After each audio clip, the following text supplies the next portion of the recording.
9 எதிரிகளுக்கும் சாகும் வரை ஆயுள் தண்டனை விதிக்கப்பட்டிருக்கு.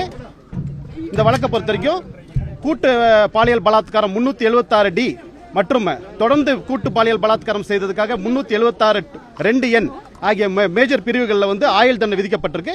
மற்றும் இதர சட்டப்பிரிவுகள் 10 ஆண்டுகள், 7 ஆண்டுகள், 3 ஆண்டுகள் என்று தனித்தனியாக வழங்கப்பட்டுள்ளது.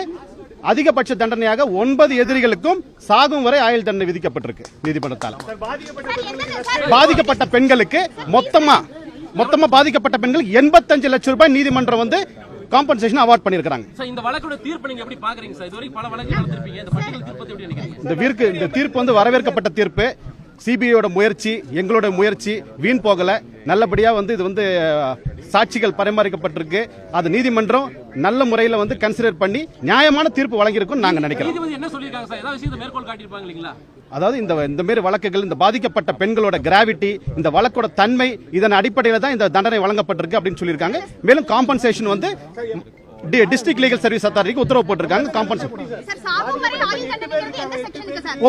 ஒவ்வொருத்தருக்கு 10 லட்சம் 15 லட்சம் குவாண்டம் பேஸ் பண்ணி கொடுத்திருக்காங்க. 2N உண்டு, 376D உண்டு. ஆமா.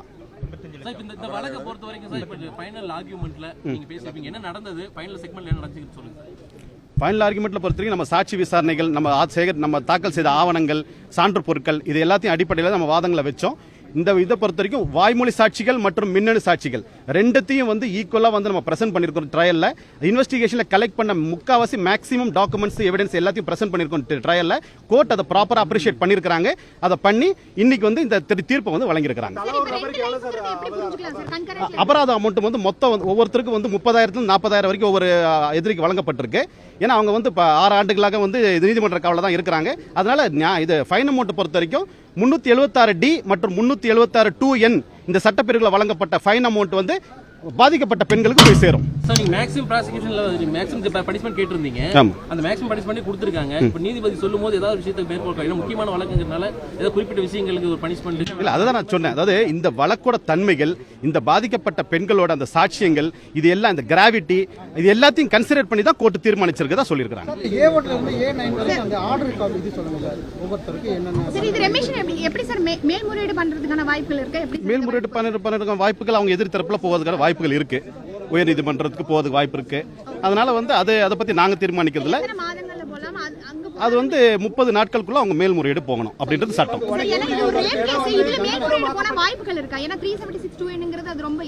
இந்த வழக்கில் பொறுத்த வரைக்கும் இந்த சாட்சிகள், என்னோட அபிப்பிராயம், சாட்சிகள் நல்ல முறையில் வந்து தாக்கல் செய்யப்பட்டிருக்கு. நீதிமன்றம் நல்ல முறையில் பரிசீலனை செய்யப்பட்டிருக்கு. அது மேல்முறையீடு நீதிமன்றம் வந்து என்ன தீர்மானிக்கிறது நம்ம இப்போ சஜஸ்ட் பண்ண முடியாது. பட் இந்த வழக்கை பொறுத்த வரைக்கும் சிபிஐ தரப்புல நல்ல முறையில் விசாரணை செய்து நல்ல முறையில் வந்து ட்ரையல் வந்து சப்மிட் பண்ணிருக்காங்க. 376(2N) வந்து மேக்ஸிமம் பனிஷ்மென்ட்ங்கற போது அது ப்ராப்பரான எவிடன்ஸ் பண்ணிருப்பீங்க. ஆமா. இப்போ மேல்முறையீடு போனாலும் அது உடைச்சிருக்கான சூழல் இருக்குமா இல்ல எந்த மாதிரி? இல்ல, அத பத்தி நான் சொல்ல முடியாது. சாட்சிகள் நல்ல முறையில் இருக்கு, பலமான சாட்சிகள். மேல்முறையீடு போனாலும் இந்த வழக்கு இந்த தண்டனை நிலைநிறுத்தப்படும் என்று நான் நம்புகிறேன். 85 லட்சம் இழப்பீடுங்கிறது 8 பெண்களுக்கு சேர்த்து ஒவ்வொருத்தருக்கும் 10 லட்சம் 15 லட்சம் இது விவரம் வழங்குறேன். மொத்தம் 85 லட்சம். சாகும் வரை ஆயுள் தண்டனைங்கிறது வந்து மெயினா இருந்தது சாட்சிகளுடைய இது. அது வந்து 8 பேரும் எந்த பிறல் சாட்சியும் இல்ல. கடந்து வந்து பாதி எப்படி இருந்தது? இந்த வழக்கை பொறுத்த வரைக்கும் வந்து இந்த செக்ஷன்ல வந்து 2 விதமான தண்டனை தான் வழங்க முடியும். ஒன்னு சாகும் வரை ஆயுள் தண்டனை, இல்லட்டா குறைந்தபட்சமாக 20 ஆண்டுகள் ஆயுள் தண்டனை, 20 ஆண்டுகள் சிறை தண்டனை. இந்த 2 ஆப்ஷன்ல மிட்டிகேட்டிங் சர்க்கம்ஸ்டான்ஸ் பார்த்தாங்கன்னா 20 ஆண்டுகள் கொடுக்கலாம். ஆனா இந்த வழக்கோட தன்மை, பாதிக்கப்பட்ட பெண்களோட அந்த fact, circumstances of the case எல்லாத்தையும் அடிப்படையாக வச்சுதான் உச்சபட்ச தண்டனை வந்து வழங்கப்பட்டிருக்கு. மொத்தமா வந்து 1,50,000 9 பேருக்கும் ஃபைன் அமௌண்ட் இம்போஸ் பண்ணிருக்காங்க. இந்த வழக்குல முக்கியமான ஆதாரமா எது சார் எடுக்கப்பட்டது? அதான் சொன்னேன், வாய்மொழி சாட்சிகள் கூட மின்னணு சாட்சிகளும் மற்ற நிபுணத்துவ சாட்சிகளும் வந்து இதுல ஒரு முக்கியமான ஒரு அம்சமா இதுல வந்து கருதப்பட்டிருக்கு.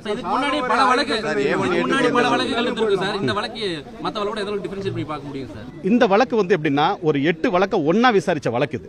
ஏன்னா ஒவ்வொரு பெண்களும், ஒவ்வொரு பாதிக்கப்பட்ட பெண்களும் தனித்தனி இன்சிடென்ட், தனி இது வந்து உயர்நீதிமன்ற உத்தரவின்படி இது வந்து 8 வழக்கிலும் ஒன்னாக ட்ரையல், ஒரு 8 கேஸ் ஒன்னா நடந்திருக்கு. ட்ரையல் வந்து 2.5 வருஷத்துல.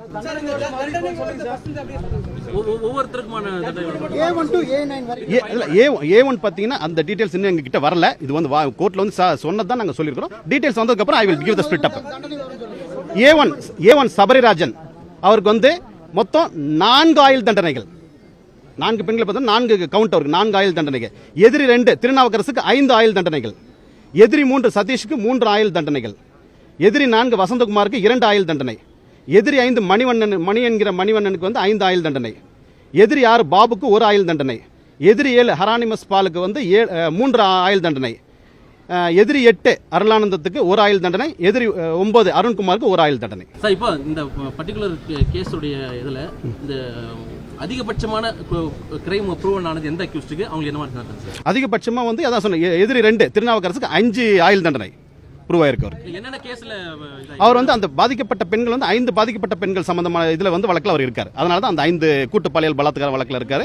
அதனால அவருக்கு 5 கவுண்ட் வந்து ஆயுள் தண்டனை வழங்கப்பட்டது. 20 வருஷத்துக்கு மேலேயும் கூட போயிட வாய்ப்பு இருக்கு. இல்ல 20 வருஷம்ன்றது தான் மினிமம் சென்டென்ஸ். அதனால இந்த சாகும் வரை ஆயுள் தண்டனைன்றது இந்த நிர்பயா கேஸுக்கு அப்புறம் சட்ட திருத்தம் கொண்டு வரப்படுது 2013ல. அதனால இந்த கேஸ்ல ரெமிஷன் ஸ்கோப்புக்கு இது வந்து இடம் இல்லை. இப்போ எந்தெந்த கேஸுடைய தீர்ப்புகளை மேற்கோள் காட்டி நீங்க ஜட்மெண்ட் கேட்டீங்க? இதுல வந்து பல வழக்குகள், எஸ்பெஷலி வந்து இந்த கேஸை பொறுத்து மகேந்திர சாவலா வழக்கு, உச்சநீதிமன்றத்தில் மகேந்திர சாவலா வழக்கு வந்து இந்த கேஸை பொறுத்த வரைக்கும் ஒரு முன்னுதாரணமாக இருக்கப்பட்டிருக்கு. ஏன்னா விக்டிம்ஸை எப்படி விசாரிக்கணும், இந்த வழக்கை வந்து எப்படி நடத்தணும், பாதுகாப்பு, பாதிக்கப்பட்ட பெண்களோட பாதுகாப்பு, அவங்களோட நலன், இது எல்லாத்தையும் வந்து கருதி அவங்களுக்கு எந்த விதமான இதுவும் இல்லாம அவங்க ஃப்ரீ அண்ட் ஃபேரா வந்து டிபோஸ் பண்ணுன்றதுக்கு உச்சநீதிமன்ற உத்தரவு, மகேந்திர சாவலா உத்தரவு ஒரு வழிகாட்டுதல். அது மாதிரி பல வழக்குகள் வந்து நாங்க வந்து மேற்கோள் காட்டியிருக்கிறோம். நடத்திருக்கிறாங்க, நிறைய எடுத்திருக்காங்க. என்ன பொறுத்த வரைக்கும் நான் நடத்திய முதல் பாலியல் வழக்கு இதுதான். சாகும் வரை ஆயுள் தண்டனை 9 பேருக்கும். ஆமா, இது இல்ல வந்து ஒரு லைஃப் போட்டாலும் ஒண்ணுதான், 5 லைஃப் போட்டாலும் ஒண்ணுதான். ஏன்னா சாகும் வரை ஆயுள் தண்டனைன்றது வந்து அவங்க இந்த பாதிக்கப்பட்ட பெண்களுக்கு ஏற்ற மாதிரி, அஃபென்ஸ்க்கு ஏற்ற மாதிரி அவங்க கொடுக்க வழங்கப்படுறத தவிர ஒரு ஆயுள் தண்டனை ஒண்ணுதான், 5 ஆயுள் தண்டனை ஒண்ணுதான்.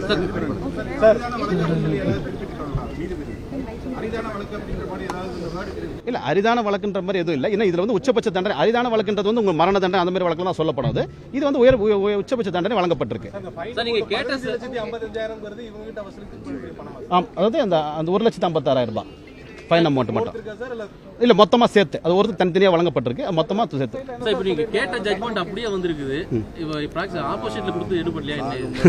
கேட்ட ஜட்மெண்ட் இல்ல, கேஸோட தன்மையை, சாட்சிகளை ஆராய்ஞ்சு நீதிமன்றம் வந்து வழங்கியிருக்கு. நம்மளோட சாட்சிகள் வந்து முறையா ப்ராப்பரா நல்ல முறையில் வந்து நீதிமன்றம் அதை கன்சிடர் பண்ணியிருக்காங்க. எங்க கோரிக்கை ஏற்கப்பட்டிருக்குது. நல்ல விஷயம், சந்தோஷம்.